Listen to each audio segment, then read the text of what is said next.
morning, kids. Ang lesson natin yun ay area of composite figure. Find the area of a square with sides 12 cm. Yung square, magdodrawing tayo ng square.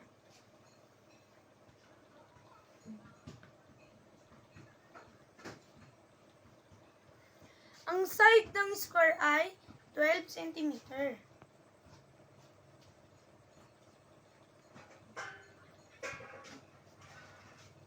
Ang formula ng square ay A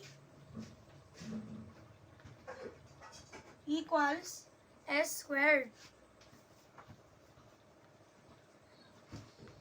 Ang S natin ay yun yung side. Kaya ang side natin ay 12 cm. Ito times 2 natin.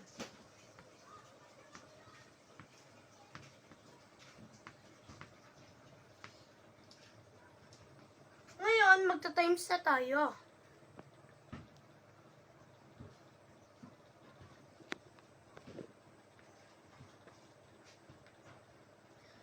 Times 2 equals 4.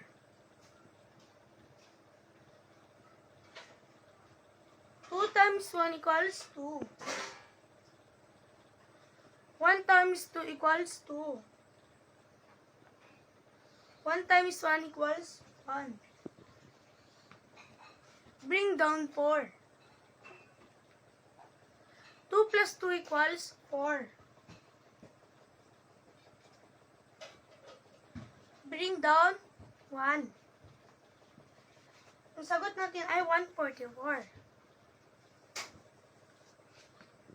144 centimeter. Kopyahin na lang natin si square. Kasi dalawa silang centimeter.